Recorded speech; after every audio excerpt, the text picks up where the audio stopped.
दोस्तों, देश के जवानों ने देश के लिए जो किया है वो तो हम आपको एक वीडियो में बता भी नहीं सकते, और उनके उन वीर कामों की बदौलत हम और आप अपने घरों में चैन से बेफिक्र सो सकते हैं।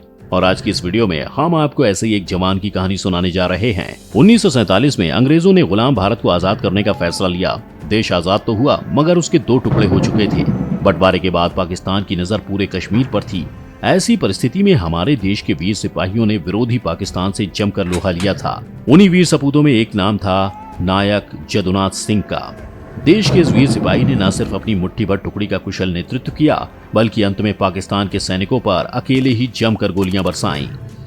इनके साहस के सामने विरोधी पाकिस्तान को कई बार पीछे हटना पड़ा था, मगर अफसोस, देश की रक्षा करते हुए सिपाही जदुनाथ शहीद हो गए थे। तो चलिए भारत के परमवीर चक्र विजेता नायक जदुनाथ की जिंदगी से आपका तारुफ कराते हैं। राठौर राजपूत नायक जदुनाथ सिंह का जन्म 21 नवंबर 1916 को उत्तर प्रदेश के शाहजहांपुर जिले में हुआ था। उनके पिता बीरबल सिंह राठौर एक गरीब किसान थे और इनकी माता का नाम जमुना कंवर था। जदुनाथ अपने 8 भाई बहनों में तीसरे नंबर पर थे। बड़ा परिवार होने के साथ साथ परिवार की आर्थिक हालात भी ठीक नहीं थे। इनकी पढ़ाई में भी गरीबी विलेन साबित हुई और शायद यही वजह रही थी कि उन्हें कक्षा 4 के बाद पढ़ाई छोड़नी पड़ी। जदुनाथ पिता के साथ खेतों में काम करने लगे थे। ये भगवान हनुमान के एक बड़े भक्त थे, इसलिए गाँव के लोग भी इन्हें हनुमान भक्त कहकर पुकारते थे। जदुनाथ के अंदर बचपन से ही देशभक्ति और मानवता की भावना खूब भरी हुई थी। उनका देश के लिए कुछ कर दिखाने का एक सपना था। वे लोगों की मदद के लिए हमेशा तैयार रहते थे।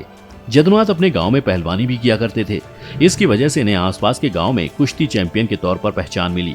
साल 1941 में उनका देश के लिए कुछ कर दिखाने का सपना भी पूरा हो गया। जदुनाथ को ब्रिटिश भारतीय सैनिकों में शामिल कर लिया गया। उस वक्त उनकी उम्र 25 साल की थी। वो राजपूत रेजिमेंट का हिस्सा बने। सैन्य विभाग में भर्ती होना उनके लिए सौभाग्य की बात थी। भारत पाकिस्तान युद्ध का हिस्सा बने। सैन्य प्रशिक्षण पूरा करने के बाद वो रेजिमेंट के पहले बटालियन में शामिल हुए। साल 1942 में बर्मा अभियान के लिए अराकांत प्रांत में तैनात किए गए, जहां उन्होंने जापानियों के खिलाफ लड़ाई लड़ी। जदुनाथ ने द्वितीय विश्व युद्ध के दौरान अपनी बहादुरी का परिचय दिया। युद्ध समाप्त होने के बाद उनके पद में इजाफा कर दिया गया। उन्हें नायक पद से नवाजा गया। फिर जब भारत आजाद हो गया और पाकिस्तान एक अलग मुल्क बन गया, तो पाकिस्तान ने कश्मीर पर कब्जा करने की सोची और अक्टूबर 1947 को पाकिस्तान अपने सैनिकों को भारी सशस्त्र के साथ कश्मीर भेजा। वो पूरे कश्मीर पर कब्जा करने की फिराक में था। ऐसा तब हुआ जब भारत सरकार ने आधिकारिक रूप से यह घोषित कर दिया कि महाराजा हरि सिंह औपचारिक रूप से कश्मीर को भारत के साथ विलय करने को तैयार हैं। ऐसे में पाकिस्तान ने जम्मू कश्मीर के कई स्थानों पर एक साथ हमले किए। दिसंबर में पाकिस्तानियों ने झांगर पर अपना कब्जा कर लिया। तब राजपूत बटालियन को हमलावरों को बाहर खदेड़ने और नौशेरा सेक्टर को सुरक्षित करने का आदेश मिला। उसी नौशेरा क्षेत्र में टैंधार मोर्चा दुश्मन के लिए बहुत महत्वपूर्ण था, क्योंकि इससे श्रीनगर एयरफील्ड के नियंत्रण को आसानी से संभाला जा सकता था। अब दुश्मन की नजर नौशेरा पर थी। यहाँ पर उसके काबिज हो जाने पर कश्मीर का नियंत्रण उनके हाथों में आ जाता। ऐसे में ब्रिगेडियर उस्मान के नेतृत्व में 1 फरवरी 1948 को भारत के 50 पैरा ब्रिगेड ने नौशेरा पर हमला किया। वे अपनी बहादुरी व साहस से पाकिस्तान को पीछे धकेलने में कामयाब रहे। भारतीय सैनिकों ने नौशेरा पर अपना नियंत्रण प्राप्त कर लिया था। पाकिस्तानियों को लगातार 2 बार पीछे धकेला। ब्रिगेडियर उस्मान अपने सैनिकों की मदद से कश्मीर को बचाने में कामयाब हो चुके थे। वे नौशेरा मोर्चे के बाद पाकिस्तान की चालों से अच्छी तरह वाकिफ थे। उन्होंने सभी पैरा ब्रिगेड को सेना की टुकड़ियों के साथ अलग अलग मोर्चे पर तैनात कर दिया था। भारतीय सैनिकों का नौशेरा पर मजबूती से काबिज होने पर पाकिस्तान बहुत हताहत हुआ। उसने 6 फरवरी को टैंधार पर हमला कर दिया। यहीं पर नायक जदुनाथ सिंह अपने 9 सैनिकों की एक टुकड़ी के साथ मोर्चा संभाले हुए थे। पाकिस्तान ने सुबह टैंधार के आसपास आगजनी कर दी, जिससे धुएं में वो आसानी से अपना लक्ष्य हासिल कर सके। पाकिस्तान लगातार हमले कर रहा था। ऐसे में नायक जदुनाथ अपनी छोटी सेना के साथ दुश्मनों से जमकर लोहा लेने लगे। कुछ देर बाद पाकिस्तान ने दोबारा से हमला करना शुरू कर दिया।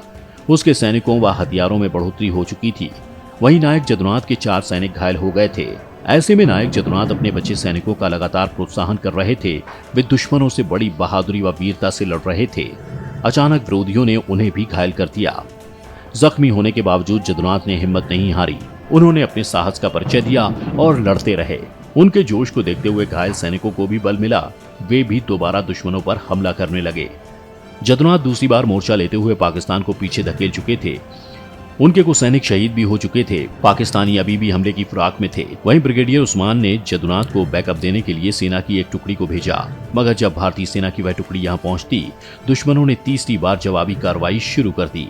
अभी भी भारत के इस वीर सपूत ने हार नहीं मानी थी। जदुनाथ एक बार फिर विरोधियों को मुंह तोड़ जवाब देने लगे। उनके बचे सैनिक लगातार फायरिंग कर रहे थे। उधर जदुनाथ ने भी घायल होने के बावजूद हिम्मत नहीं हारी थी। उन्हें सैनिकों के आने तक मोर्चा संभालना था। इनके सभी सैनिक घायल हो चुके थे। ऐसे में जदुनाथ अकेले ही दुश्मनों से लोहा लेते रहे। जब उनसे रहा नहीं गया तो उन्होंने मशीन गन को हाथ में लिए सामने से फायरिंग शुरू कर दी।